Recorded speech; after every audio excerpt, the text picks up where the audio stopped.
నమ్మేటటువంటి అంశం ఏంటంటే బ్రహ్మదేవుడు ఈరోజు సృష్టి చేయడం ప్రారంభించాడు.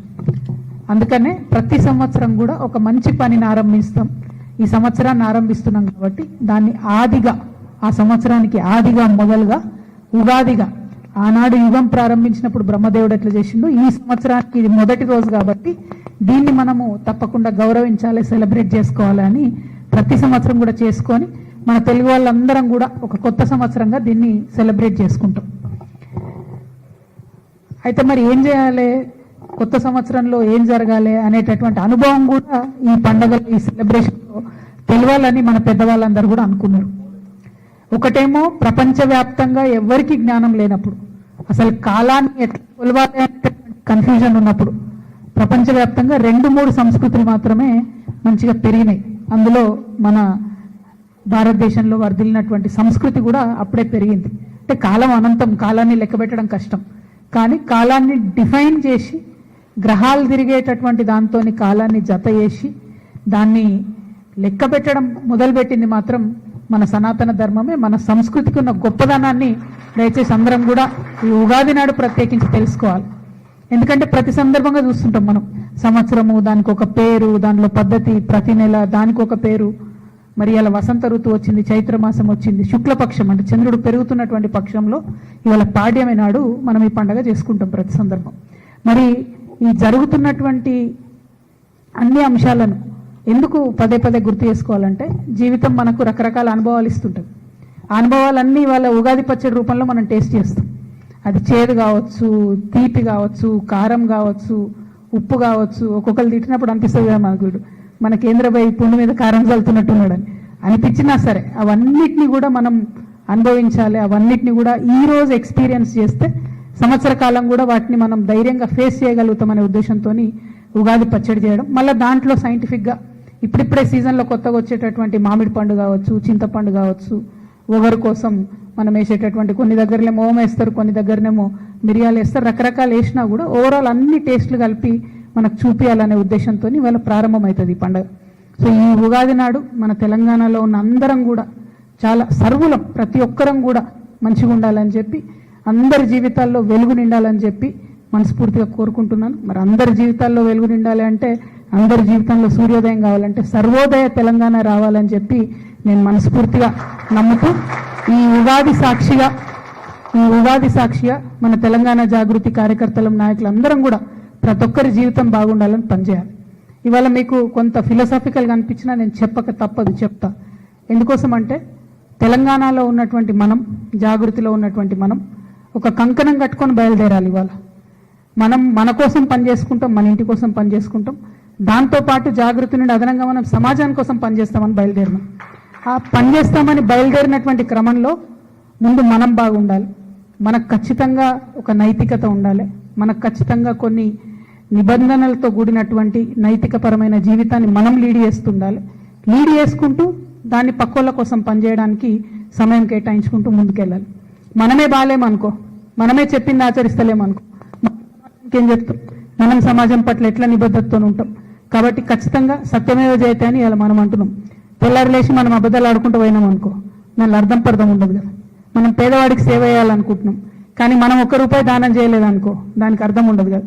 సో ఈ ఉగాది నేను మీ అందరితో రిక్వెస్ట్ చేసేది, తెలంగాణ సమాజంలో మనం ఏదైతే మార్పు తీసుకురావాలనుకుంటున్నామో అది మన జీవితాల్లో మార్పుతోని ప్రారంభించే విధంగా అందరం కూడా మనందరం ఒక ప్రమాణం తీసుకుందాం.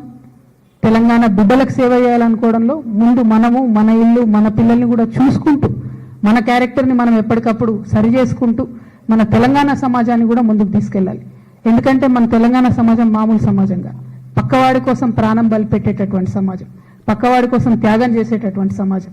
అది ఎప్పటి నుంచో చరిత్రలో ఎప్పుడు చూసినా వస్తున్నది. మన లేటెస్ట్గా తెలంగాణ ఉద్యమంలో చూసినా వస్తుంది. సమాజం బాగుండాలని ఆత్మహత్యలు చేసుకున్నటువంటి పరిస్థితి ఈ కలియుగంలో కూడా తెలంగాణలో ఉందంటే మనం ఎంత గొప్ప వాళ్ళమో దయచేసి గమనించుకోవాలి. ఆ గొప్పతనం మన జాగృతి సంస్థలో ఉండాలి. ఆ వెలుతురు, ఆ దివ్య మన మనసులో ఉంటేనే మనం సమాజం అంతా వెలిగించగలుగుతామనే విషయాన్ని గమనించాలని చెప్పి నేను మనస్ఫూర్తిగా కోరుతున్నాను. మరి ఈ ఉగాది నాడు తెలంగాణ జాగృతి నుండి ఒక మంచి నిర్ణయం తీసుకోబోతా ఉన్నాం. మనం తెలంగాణ ప్రజల కోసం ఎట్లా పనిచేయాలి అని రకరకాలుగా ఆలోచిస్తున్నాం. మరి ఈ సందర్భంగా రేపు బడ్జెట్ పెడతారని తెలిసింది మనము ఈ రోజు నుంచి మొదలుపెట్టి ప్రతి సంవత్సరం ఇవాళ కాంగ్రెస్ పార్టీ గవర్నమెంట్లు ఉంది, రేపు జాగృతి పార్టీ గవర్నమెంట్లోకి వస్తుంది కావచ్చు. ఎవరు ఎప్పుడు వచ్చినా కూడా మనము ఉగాది నాడు ప్రజల యొక్క బడ్జెట్ అంటే ప్రజలు ఏం కోరుకుంటున్నాడో ఆ బడ్జెట్ని ఉగాది నాడు మనం ప్రతి సంవత్సరం ప్రవేశపెడదాం. ఆ తర్వాత ప్రభుత్వం ఏం ప్రవేశపెడుతుందో అది వాళ్ళ విఘ్నత, వాళ్ళ యొక్క పరిస్థితి. కానీ ఈసారి నుండి మాత్రం ప్రతి ఉగాదికి తెలంగాణ జాగృతి ప్రజా బడ్జెట్ని ప్రవేశపెడుతుంది. ఇది మళ్ళీ చెప్తున్నా, నేను మీడియాలో చెప్తున్నా, రేపు పొద్దున జాగృతి గవర్నమెంట్లోకి వచ్చిన జాగృతి సంస్థ వాళ్ళు ప్రజా బడ్జెట్ ప్రవేశపెట్టాల్సిందే. ఎందుకంటే మీరు ప్రజల మధ్యలో ఉంటారు కాబట్టి, అక్క మరి ప్రజలు ఇది కోరుకుంటున్నారు, ఇది పెట్టండి మీరు బడ్జెట్లో అని రేపు మీరు చెప్పాలి. దానికోసమే ఇలా మనం నాంది పలుకుతాము. ఇలా మనందరం కూడా ప్రజల మధ్యలో ఉన్నటువంటి సందర్భంలో మనం ప్రజలేం కోరుకుంటున్నారు అని చెప్పి ఒక ఆలోచన చేసి మనం రాసుకున్నటువంటి బడ్జెట్ ఇది. కొంచెం మీకు పర్వాలేదా సమయం? ఇది చాలా ఇంపార్టెంట్. ఎందుకంటే థ్యాంక్ యూ అయ్యా. ఎందుకంటే రాష్ట్ర ప్రభుత్వం దాదాపు 3,23,000 కోట్లతోని బడ్జెట్ పెడుతుందని చెప్పి చెప్తా ఉన్నారు. సో వాళ్ళు ప్రభుత్వంలో ఉన్నారు, ప్రజలు వాళ్ళని ఆశీర్వదించి దీవించారు కాబట్టి ప్రభుత్వంలో ఉన్నారు కాబట్టి 1,00,000 కోట్లు వాళ్ళు ఎట్లన్నా పెట్టుకొని, సోనియమ్మ పేరు పెట్టుకొని, రాజీవ్ పేరు పెట్టుకొని, ఎవరి పేరన్నా పెట్టుకొని, కానీ మిగతా 2,23,000 కోట్ల రూపాయల కోసం మాత్రం ప్రజల నుంచి వచ్చిన ఫీడ్బ్యాక్ తోని తెలంగాణ జాగృతి ప్రజా బడ్జెట్ ప్రవేశపెడతా ఉన్నది. ఈ 2,23,000 కోట్ల రూపాయలు మనం చెప్పినట్టుగా ప్రభుత్వం కన్సిడరేషన్లకు తీసుకొని కేటాయింపులు జరిపినట్టయితే మేం ప్రభుత్వానికి చేసే సూచన ఏంటంటే ఇన్కమ్ జనరేట్ అవుతుంది, సంపద క్రియేట్ అవుతుంది. ఎట్ ద సేమ్ టైం అవసరమైన సెక్షన్స్ అన్నిటికీ కూడా వాళ్ళు కోరుకుంటున్నటువంటి సమస్యలు తీరడం కానీ, వారు కోరుకున్నటువంటి వనరు లభించడం కానీ జరుగుతుంది. నేనేమో గుడ్డిగా అందరికీ అన్ని పనిచేసేయండి, రాష్ట్రానికి ఆదాయం ఉండొద్దని అనేటటువంటి వ్యక్తిని కాదు. సంపద సృష్టించాలి, ప్రజలకు పంచాలి, తద్వారా ప్రజల సంక్షేమాన్ని చూసుకోవాలి, అభివృద్ధి కూడా చూసుకోవాలి. సో సంపద సృష్టించే మార్గాలు ఏమున్నాయి, ప్రజలు మంచిగుండే మార్గాలు ఏమున్నాయి, వాటికి మాత్రమే ఈ 2,23,000 కోట్లు మేము కేటాయించమని చెప్పి ప్రభుత్వాన్ని డిమాండ్ చేస్తాం. ఇవేదో ఆకాశంలోకి ఊలిపడ్డాయి కాదు, జాగృతి ప్రత్యేక కోరికలు కావు, ప్రజల్లోంచి వస్తున్నటువంటి మాటలు. ఇవన్నీ కూడా కాంగ్రెస్ ప్రభుత్వం ఆల్రెడీ ఎన్నికలలో ఇచ్చినటువంటి మాటలు. అన్నిటికన్నా ముఖ్యం వైద్యం. వైద్యానికి సంబంధించి ఇవాళ ప్రతి ఒక్కరం కూడా అరిగోసపడుతున్నాం. ఒక మధ్యతరగతి వాళ్ళు ఎవరన్నా ఒక్కసారి ఇంట్లో ఎవ్వరికి చిన్న రోగం వచ్చి 5 రోజులు హాస్పిటల్లో ఉంటే మొత్తం దాచిపెట్టుకున్న పైసలన్నీ కూడా పోయేటటువంటి పరిస్థితి, ఇల్లు గుల్లయ్యేటటువంటి పరిస్థితి ఉన్నది. మరి ఈ నేపథ్యంలో వైద్యానికి ఖచ్చితంగా మంచి కేటాయింపులు చేయాలి. మినిమం 15% వైద్యానికి ప్రభుత్వం కేటాయించాలని డిమాండ్ చేస్తూ వైద్యానికి మనం జాగృతి ప్రజా బడ్జెట్లో 25,000 కోట్లను కేటాయిస్తా ఉన్నాం. అదేవిధంగా విద్యకు ప్రభుత్వ బడులు, ప్రభుత్వంలో ఇచ్చేటటువంటి ఫెసిలిటీస్తో పాటు ఏదైతే ఫీ రియంబర్స్మెంట్ ఇచ్చి ఎస్సీ, ఎస్టీ, బీసీ అగ్రవర్ణాల్లో ఉన్న పేదవాళ్లకు ఫ్రీగా ఇచ్చి ప్రభుత్వం ఫీ రియంబర్స్మెంట్ ఏదైతే ఇస్తుందో ఆ ఫీ రియంబర్స్మెంట్ బకాయిలు 11,000 కోట్లు ఉన్నాయి. అవి ఆపడం ద్వారా ప్రతి ఒక్కరికి కూడా ఇబ్బంది అవుతుంది. వాటితో పాటు వసతులు క్రియేట్ చేయడం కోసం విద్యకు మంచి పెద్దపీట వేసి 30,000 కోట్ల రూపాయలు కేటాయించాలని చెప్పి మేము డిమాండ్ చేస్తా ఉన్నాం. అదేవిధంగా యూనివర్సిటీ విద్యకు ప్రత్యేకించి యూనివర్సిటీలలో ఉన్న పిల్లలను ఇమీడియట్ గా వాళ్ళ సమాజానికి పనికొస్తారు, హెల్ప్ అవుతారు కాబట్టి వారికి మరి 10,000 కోట్ల రూపాయలు యూనివర్సిటీలకు కేటాయించాలని డిమాండ్ చేస్తా ఉన్నాం. అట్లనే సంపద సృష్టించాలని చెప్పి మనం ఏదైతే చెప్పినామో అందులో చాలా ముఖ్యమైనటువంటి ఈ చిన్న మధ్య తరహా పరిశ్రమలు ఉంటాయి. వాళ్ళు కట్టే ట్యాక్సే ఎక్కువ ఉంటుంది. వాళ్ళు కట్టే ట్యాక్సే మనకు మొత్తం జిఎస్టీ రూపంలో కానీ, మనకు వచ్చేటటువంటి ఆదాయం రూపంలో కానీ వాళ్ళు కట్టే ఇన్కమ్ ట్యాక్స్ ఉంటుంది. వాళ్ళకి ఇవ్వాల్సిన రాయితీలు అనేకం పెండింగ్ పెట్టిండ్రు. పరిశ్రమల్ని ప్రభుత్వం పట్టించుకుంటలేదు, కరెంటు సరిగ్గా ఇస్తలేదు, వాళ్ళకి నీళ్లు సరిగ్గా ఇస్తలేరు. కాబట్టి ఓవరాల్ గా ఎంఎస్ఎంఈలకు కలిపి 10,000 కోట్ల రూపాయలు ఖచ్చితంగా ఈ సంవత్సరం బడ్జెట్ లో పెట్టాలని చెప్పి మేము ప్రభుత్వాన్ని డిమాండ్ చేస్తా ఉన్నాం. అదేవిధంగా మరి ఉద్యోగాలు, పిల్లలకు ఉద్యోగాలు ఇస్తామని చెప్పిండ్రు, కానీ ఇవ్వకుండా మరి ప్రభుత్వం కంప్లీట్ గా వారిని ఇగ్నోర్ చేస్తున్న పరిస్థితి ఉంది. సో పిల్లలకు ఏదైతే 2 లక్షల మందికి ప్రతి సంవత్సరం ఉద్యోగం ఇస్తామన్నారో ఈ సంవత్సరానికి 2 లక్షల మందికి ఉద్యోగాలు ఇస్తూ దానికి సంబంధించి 3,000 కోట్ల రూపాయలను బడ్జెట్ లో పెట్టాలని చెప్పి మేము డిమాండ్ చేస్తా ఉన్నాం. అట్లనే పెన్షన్స్ ఉన్నాయి చాలా మందికి. సోనియమ్మ బర్త్డే రోజు పెంచుతామని ముఖ్యమంత్రి గారు చెప్పి 3 ఏళ్లు దాటుతుంది. మల్ల సోనియమ్మ బర్త్డే రావాలంటే 8 నెలలు పడుతుంది.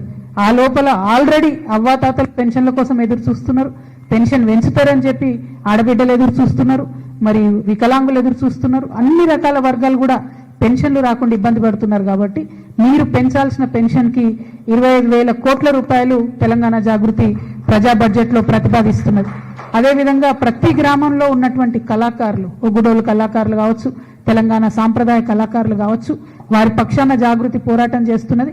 మేము పదే పదే చెప్పినాం, మీరు కేవలం వాళ్ళకు ఒక ఐడెంటిటీ కార్డు ఇచ్చి 500 రూపాయలు ఇస్తే కేంద్ర ప్రభుత్వం నుంచి 5,500 ఇచ్చేటటువంటి సౌకర్యం ఉన్నది. దాన్ని సద్వినియోగం చేసుకోండి అని చెప్పినాం. అంటే ప్రతి గ్రామంలో దాదాపు ఒక 20 నుంచి 25 మందికి ఈ పెన్షన్ బెనిఫిట్ అవుతుంది. దానికి గాను 5,000 కోట్ల రూపాయలు ప్రజా కళాకారులకు పెట్టాలని చెప్పి జాగృతి బడ్జెట్ డిమాండ్ చేస్తూ ఉంది. మీరు ఆడబిడ్డలకు ఏదైతే 2,500 రూపాయలు ఇస్తాం ప్రతి నెల అని చెప్పినరో దానికి సంబంధించి 15,000 కోట్ల రూపాయలు ఈ సంవత్సరానికి సరిపడా పెట్టాలని చెప్పి జాగృతి డిమాండ్ చేస్తూ ఉన్నది. అట్లనే ఇండ్లు కట్టిస్తాం ప్రతి ఒక్కరికి, ఇందిరమ్మ ఇండ్లు అని చెప్పిండ్రు. ఓవరాల్ గా కట్టాల్సినటువంటి ఇండ్లు ఇంకా 8 లక్షలు పెండింగ్ ఉన్నాయి. 5 లక్షల ఇండ్లకు డబ్బులు ఇచ్చినామని ప్రభుత్వం చెప్తుంది. కాకపోతే సంవత్సరానికి ఇన్ని కట్టిస్తామని చెప్పే పోయిన ప్రభుత్వం ఫెయిల్ అయింది. ఈ ప్రభుత్వం కూడా మరి సంవత్సరానికి ఇన్ని కట్టిస్తామని చెప్పి పేదవాళ్ళని ఆశ పెడుతున్నారు. చివరి సంవత్సరానికి వస్తుందో రాదే అనే అనుమానం మనందరికి కూడా కలుగుతా ఉంది. కాబట్టి ఈ బడ్జెట్లోనే 8 లక్షల ఇండ్లకు సంబంధించి 20,000 కోట్ల రూపాయలు పెట్టాలని చెప్పి ప్రజా బడ్జెట్ జాగృతి తరఫున మేము ప్రతిపాదన చేస్తా ఉన్నాం. అట్లనే ఈ తెలంగాణ రాష్ట్రం రావడానికి, మనందరం ఇట్లా ఫ్రీగా తెలంగాణలో మాట్లాడుకోవడానికి, మా తెలంగాణ అయ్యగారులు వచ్చి ఇట్లా పంచాంగ శ్రవణం చేయడానికి, తెలంగాణ ప్రత్యేక రాష్ట్రం రావడానికి మరి కారణభూతులైనటువంటి తెలంగాణ ఉద్యమకారులకు అనేక మాటలు ఇచ్చింది ఈ ప్రభుత్వం. 250 గజాల ఇండ్లు ఇస్తామన్నారు, పెన్షన్ ఇస్తామన్నారు, అమరవీరుల కుటుంబానికి 25,000 ఇస్తామన్నారు. మరి ఉద్యమకారులకు 5,000 కోట్ల రూపాయలు బడ్జెట్లో పెట్టాలని చెప్పి మేము డిమాండ్ చేస్తా ఉన్నాం. ఆటో డ్రైవర్లు ఉన్నారు, మనందరికీ పేదవాడి బండి, ఎక్కడికి పోయినా సౌకర్యంగా ఉండేటటువంటి బండి. ఆటో డ్రైవర్లకు అనేక మాటలు ఇచ్చిండ్రు. వారి సంక్షేమానికి నెలకు 12,000 ఇస్తామన్న దానికి 100 కోట్ల రూపాయలు పెట్టాలని చెప్పి ప్రజా బడ్జెట్ నుండి డిమాండ్ చేస్తున్నాం. అట్లనే స్కూటీలు ఇస్తామని చెప్పి ఆడపిల్లలకి స్కూటీలు ఇస్తే చదువుకోవడానికి ఈజీగా అవుతుందని చెప్పిండ్రు. కానీ కొంతమందికే ప్రపోజ్ చేసినట్టుగా మొన్న ముఖ్యమంత్రి గారి ప్రకటనలో చూసినాం. కాబట్టి 18 సంవత్సరాల నుంచి నిండిన తెలంగాణలో ప్రతి ఆడబిడ్డకు మీరు ఇవ్వాలంటే ఈ బడ్జెట్లో, తెలంగాణ జాగృతి ప్రజా బడ్జెట్లో 5,000 కోట్ల రూపాయలు స్కూటీలకు ఇవ్వాలని చెప్పి మేము ప్రవేశపెడతా ఉన్నాం. అట్లనే కౌలు రైతులకు, సగటు భూమి ఓనర్ ఎవరైతే ఉంటారో రైతుతో పాటు మరి కౌలు రైతులకు కూడా మేము డబ్బులు ఇస్తామని చెప్పి ప్రభుత్వం చెప్పింది. కౌలు రైతులకు 35,000 కోట్ల రూపాయలు పెట్టాలని చెప్పి మేము డిమాండ్ చేస్తా ఉన్నాం. యంగ్స్టర్స్, యువత, ఆడవాళ్ళైనా మగవాళ్ళైనా రాజీవ్ యువ వికాసం కింద అప్లికేషన్లు పెట్టుకోమని చెప్తే అందరు పెట్టుకున్నారు. మనిషికి 5 లక్షలు ఇస్తాం, మీరు ఏదైనా చేసుకోవచ్చు అన్నారు. ఎంతమంది పెట్టుకున్నారు అప్లికేషన్లు? 16 లక్షల మంది ఎస్సీ, ఎస్టీ, బీసీ, మైనారిటీకి సంబంధించినటువంటి ఆడపిల్లలు, మగపిల్లలు అందరూ కూడా అప్లికేషన్లు పెట్టుకున్నారు. మరి వాళ్ళని పక్కకు పెట్టేస్తుంది ప్రభుత్వం తప్పితే బడ్జెట్లో రూపాయి పెడతలేదు. ఈ 16 లక్షల మందికి బెనిఫిట్ కావాలంటే 5,000 కోట్ల రూపాయలు మేము ప్రజా బడ్జెట్లో ప్రతిపాదన చేస్తా ఉన్నాం. ఇక దాంతోపాటు నాకు అత్యంత ఇష్టమైనటువంటి మా బీసీ బిడ్డలకు సంబంధించి 20,000 కోట్ల రూపాయలు పెడతామని మీరు మాట ఇచ్చిండు. ఆ 20,000 కోట్ల రూపాయలు పెట్టాలని చెప్పి నేను ప్రతిపాదిస్తా ఉన్నాను. మరి ఎస్సీకి సంబంధించినటువంటి షెడ్యూల్ కాస్ట్కి సంబంధించి రాజ్యాంగం మనకు చెప్పేటటువంటి హక్కుగా ఏదైతే వస్తా ఉందో 18,000 కోట్ల రూపాయలు ఎస్సీస్కి సంబంధించి బడ్జెట్ ప్రవేశపెట్టాలని ఈ ప్రభుత్వాన్ని మేము డిమాండ్ చేస్తా ఉన్నాం. మేము గమనిస్తా ఉన్నాం, గత 2 బడ్జెట్లలో కూడా మీరు దళితులకు సంబంధించి బడ్జెట్ తగ్గించిండ్రు. చేసినటువంటి కేటాయింపులు కూడా పక్కదారి పట్టిస్తా ఉన్నారు. ఎవరు చూస్తలేరు అనుకోవద్దు, జాగృతి నాయకులు, కార్యకర్తలను గమనిస్తున్నాం.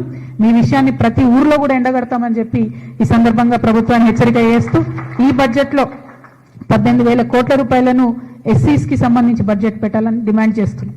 అట్లానే ఎస్టీస్కి, ఆదివాసీలకు, బంజారాలకు కలిపి ఏదైతే బడ్జెట్ పెడతారో వారికి హక్కుభుక్తంగా రావాల్సిన 10,000 కోట్ల రూపాయలని కూడా ఈ సంవత్సరం బడ్జెట్లో పెట్టాలని చెప్పి మేము డిమాండ్ చేస్తా ఉన్నాం. ఇప్పటి వరకు మేము చెప్పినటువంటి లెక్కలన్నీ కూడా కలిపి మరి 2,23,00,000 కోట్ల రూపాయలు మాత్రమే అవుతుంది. అంటే మీరేదైతే 3,23,00,000 కోట్ల రూపాయలతో బడ్జెట్ పెట్టాలనుకున్నారో అందులో ఇంకొక 1,00,000 రూపాయలు మీరు అప్పులు కట్టుకోవడానికి, మీరు అనుకున్న కొత్త కార్యక్రమాలు చేసుకోవడానికి ఇంకా 1,00,000 కోట్ల రూపాయలు మిగిలే ఉంటాయి. కాబట్టి దాంట్లో మీరు మీ కాంగ్రెస్ వాళ్ళ పేర్లు పెట్టుకొని పథకాలు పెట్టుకోండి. కానీ మిగతా ఈ 2,23 కోట్ల రూపాయలు మాత్రం మీరు చేసిన వాగ్దానాలకు ప్రజలకు పనికొచ్చేటట్టుగా చేయమని డిమాండ్ చేస్తున్నాం. మీరు ఒకవేళ ఫీజు రియంబర్స్మెంట్ చేస్తే అది కాలేజీలకే పోతాయి పైసలు, కాలేజీలు మళ్ళీ ఖర్చు పెడతాయి, స్టూడెంట్స్ మళ్ళీ ఖర్చు పెడతారు, మళ్ళీ మార్కెట్లోకి వస్తాయి.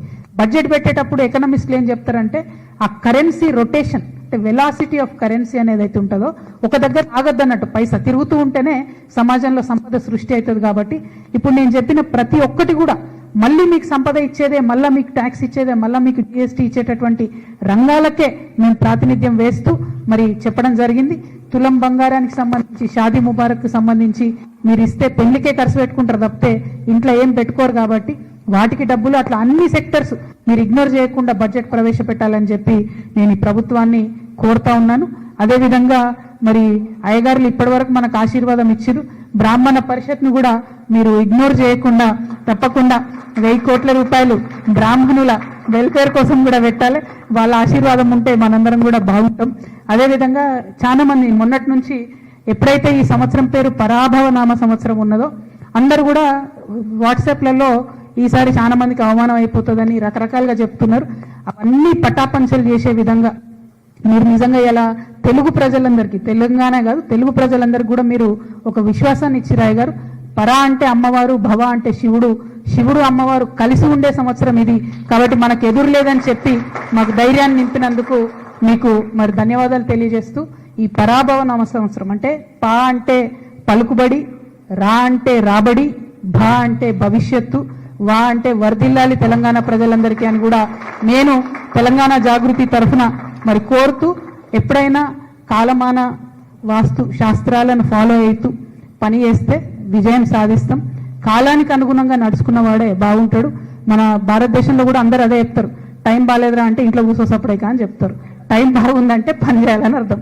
సో కాలానుగుణంగా అంటే ఒక మంచి నక్షత్రం చూసి ముహూర్తం పెట్టుకుంటే మంచిగా విజయం జరుగుతుంది. ఒక మంచి వారం చూసి ముహూర్తం పెట్టుకుంటే ఆయుష్ పెరుగుతుంది. ఇప్పటిదాకా అయ్యగారు చెప్పిండ్రు. కాబట్టి ఈ పంచాంగ శ్రవణం చేస్తే గంగా స్నానం చేసినట్టే అని చెప్పి నేను నమ్ముతూ మరి వాళ్ళ అయ్యగారు పంచాంగ శ్రవణం ద్వారా మమ్మల్ని అందరినీ పునీతులు చేసినందుకు మళ్ళొకసారి జగనయ్య గారికి హృదయపూర్వకంగా ధన్యవాదాలు తెలియజేస్తూ తెలంగాణ ప్రజలు, తెలుగు ప్రజలు అందరూ కూడా బాగుండాలని చెప్పి కోరుకుంటూ ఈ ప్రభుత్వానికి కూడా బుద్ధి రావాలి, వారు ప్రజల పక్షాన ఆలోచించాలి. రేపు పెట్టేటటువంటి బడ్జెట్తోని ఈ రాష్ట్ర పురోగతికి తోడ్పడే విధంగా బడ్జెట్ పెట్టాలి. ఈ తెలంగాణ ప్రజా జాగృతి పెట్టిన ప్రజా బడ్జెట్ నుండి మీరు సూచనలు తీసుకోవాల్సిందిగా ప్రభుత్వాన్ని డిమాండ్ చేస్తూ మళ్ళొకసారి అందరికీ కూడా ఉగాది శుభాకాంక్షలు. Thank you. జై తెలంగాణ, జై జాగృతి. Thank you. అయ్యగారికి ఇచ్చే తీసుకురండి, రండి అన్న ఒక్కసారి.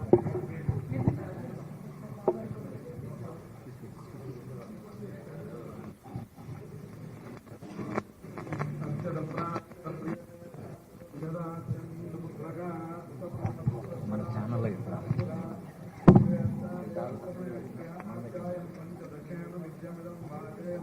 సగవేణ